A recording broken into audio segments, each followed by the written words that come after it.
Hello, family. Thank you for coming over to the house tonight. And just kick off your shoes and relax your feet. Party on down to the SK beat. We're kicking. Just kicking. Just kicking. Okay, you don't come to another episode where we're going to be asking the question of, why you telling my business? Don't be telling my business. Why not? Because a can and a can, a can, and a wheel. Now we're off to...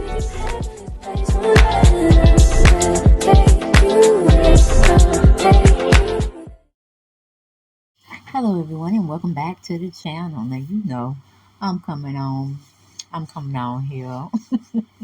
I'm just gonna be messy. I'm being messy. No, I don't need to be in these people's business. But welcome back, family. Welcome to the house, okay? And welcome to the channel this evening. Yes, now you know we need to have a conversation. Now I haven't done a story on this individual in a long time. Okay, but we gotta have a conversation about it tonight. We gotta have a conversation. Okay? How y'all been doing tonight? Or this morning or this afternoon, whenever y'all are catching this video. Top of the morning, top of the afternoon, or top of the evening to you all. Alright? Child, baby. I really, when I got a hold of this story, I was like, now what is Miss Jackson sitting up here, 92 years old, trying to fight petitions or trying to fight with her late deceased son, Michael Jackson, and the children as the beneficiaries. And she's one of the beneficiaries as well. But I'm like, what is Mama Jackson out here doing in these YouTube social media platforms, in these streets? Michael, you must be turning over in your grave. And where's Janet? Janet, come get your mama. Come get your mama. Okay? We got a story from Radar Online. Okay, they brought it up for us, and it was an exclusive that they brought to the forefront before any other outlet did. Okay? Now, let me see if I have... Okay, we have Brian Neiman here. He published it on the 17th, which is today. And he titles it, Michael Jackson Estate Fights Late Pop Star's Mom, Catherine Over Secret Deal. Claim Paris and Prince have no issues with proposal. Okay, so the jury don't have no issues with the proposal. Of course not. They just want to continue making money, spending it, and living a lack of luxury that they have already been accustomed to. Okay? They ain't have to work hard in their life. They were just born with a silver spoon in their mouths. Okay?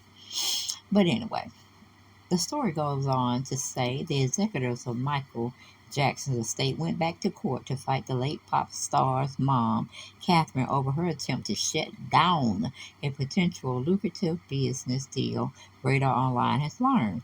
According to court documents obtained by Radar Online, the estate run by John Brinker and John McClain is asking a court to brush off Catherine's objections to the proposed transactions. Now look at here. Do I smell bullshit up in the air? I think I smell bullshit. Are those kids, those privileged kids, trying to make side deals, but they think they're going to get past their 92-year-old grandmama? She's so old hell to the no. You got to wake up pretty early in the morning to fool Grandma Jackson. Child, please. Miss Jackson, she ain't hearing none of that shit. Y'all can do it when she dead and gone. But you sure can't do it now, cause Michael is taking care of you all plus me. You think I'm gonna... I ain't gonna let y'all destroy his legacy with no bullshit. That was my commentary, not in this man's article, okay? But going back to the article, it says, as we first reported, in November, the estate asked the court to approve a deal they had secured. Brinker and McClain explains they have an opportunity which they believe is to be substantial advantage of the estate and in the best interest of the beneficiaries. Brinker and McClain have been in charge of Michael's estate since his death On June 25th, 2009. The beneficiaries of the estate are Michael's three children, Paris, Prince, and Blanket. However, Michael's will made sure to provide for his mother, Catherine, for the rest of her life. The estate did not provide detail of the deal in question. A couple of months later, Catherine filed an objection to the deal. Her filing was sealed by the court. She has yet to publicly reveal her reasoning. Okay, now we need to know what you're trying to seal up, Mama Jackson. We just really, we knows as hell. We ain't got no business to be in your business. But that's just how it goes sometimes. We just knows as hell. We want to know what kind of deal is being made and how lucrative it is going to be for you and your grandkids. Or you just like your grandkids spoiled already. They just need to continue to get the money that they got and don't seek any further proceeds. Is that what you saying, Miss Jackson? Sorry, Miss Jackson. Ooh, I am for real. Never meant to make your daughter cry. I apologize a million times. I just had to say that. Okay, that was Outcast. But anyway, my rendition of it anyway. It says, now in a new filing, the estate has asked the court to dismiss Catherine's plea and allow them to move forward with the deal. Okay? And you know her kids got to be somewhere in there. And they ain't saying shit. But you know they behind it. I know they behind it. But that's what privileged kids do. They be trying to strike out deals on their own because the money is getting low and they need a little bit more. You understand that? Get it, got it good. But going back to the article, it says, in their motion, the estate lays out how they turned Michael estate around. Branca and McLean said when they took over, the pop star was drowning in debt. The estate was teetering on the verge of collapse, with more than $400 million in debt that encumbered Michael's most significant assets and little or no liquidity or means to service that debt. Through creative thinking, hard work, and business savvy, and of course Michael's extraordinary creative legacy, the executors transformed the MJJ business into a profitable enterprise, the motion reads. Okay, the executives pointed out they have been incredibly successful over the past 14 years in charge. Okay, but just to break off, just to veer off and put my spin in it, Mama Jackson says she don't care what you've been doing. She wants things to stay as status quo. And I'm like, she's 92 years old. Is she in good mind, sound, and body? Is she, y'all? I ain't trying to say she ain't, but I'm like, is she? Janet, come get your mama. Come get your mama. Come get your mama. Or do you have anything to do with your mama and your deceased brother's stuff? Tell us, girl. We knows over here. We want to know why you on tour. Mm-hmm. And your managers and the powers that be behind you are making you go out. Because to tell you the truth, you don't need to be out anymore either. You just need to be making, I guess, albums or whatever, ballads, sitting down. But they got your butt out there on the stroll. And that's the entertainment people, is what I'm saying. That tell these artists, music artists, what to do, how to do it, and when they're going to stop doing it. Okay? So I tell you, I don't know why people want to be a part of the music industry because they don't get no retirement package plan. It ain't no retiring. Okay? None. But anyway, that's the price they pay to be in that limelight. But going back to the article, it says the executives pointed out they have been incredibly successful over the past 14 years in charge, desperate for creative opportunities to generate income and stave off foreclosures. The executives negotiated a unique deal to co-produce the film.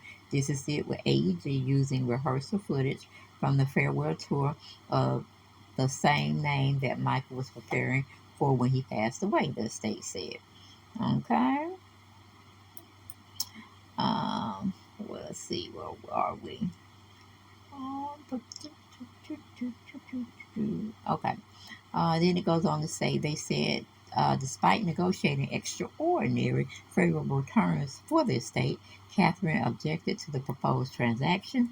The court eventually allowed the executors to move forward despite the objection. Bronca and McLean point out the film became the highest grossing documentary concert film of all time, and the income, public interest, and uh, reputational boost it generated for the estate paved the way for the executors' many successes since. The executors said that their work has provided the beneficiaries financial security and freedom. Branca and McLean used Catherine's past objection as a reason to not be swayed by current objections. Okay, the estate said none of Michael's children have raised issues with the deal. The executors argued Catherine should not be allowed to prevent the three beneficiaries from benefiting from the deal. Further, they said Catherine's objections are misplaced.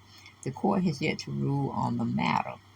Now, just looking at the kids' perspective, again, these are three children who never had to want for everything or anything, and everything they wanted, they got.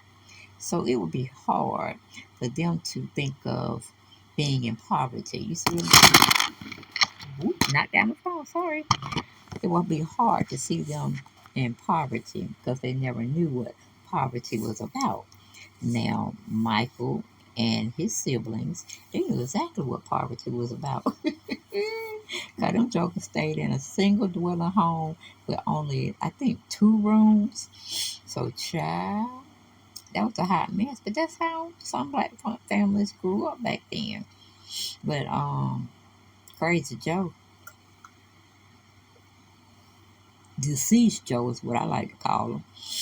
He had a plan for his family, or his kids, I should say. And he wasn't the best father. If you let the children tell you, and just what they told us and what we found out to be true, he was hard. He was hard on the boys and somewhat hard on the girls, especially when they wanted to be in the music industry. And he got his piece of the coin from them. Yes, he lived very very well as well.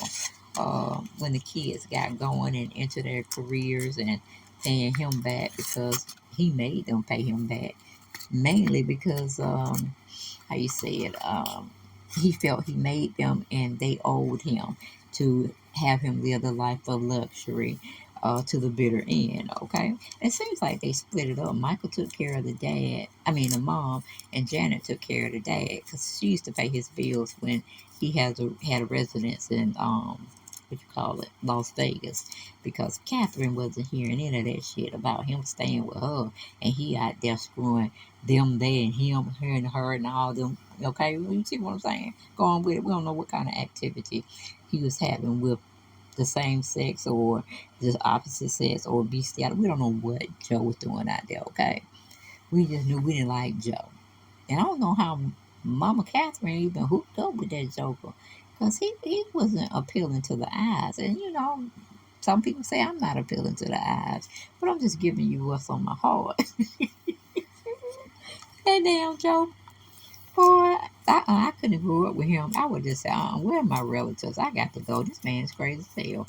But he had them on the stroll as well. He was tripping them out big time. Sure was. But anyway, Catherine is 92 years old. That's a long time to live on this earth. And again, I think she was a housewife anyway. And she didn't really have to work, and children took care of her. She lived a pretty plush life as well. So everybody really benefited, except for the kids, the people that were out there doing the music and the artistry, which was the kids. Now don't get me wrong, they had their fun with their money too.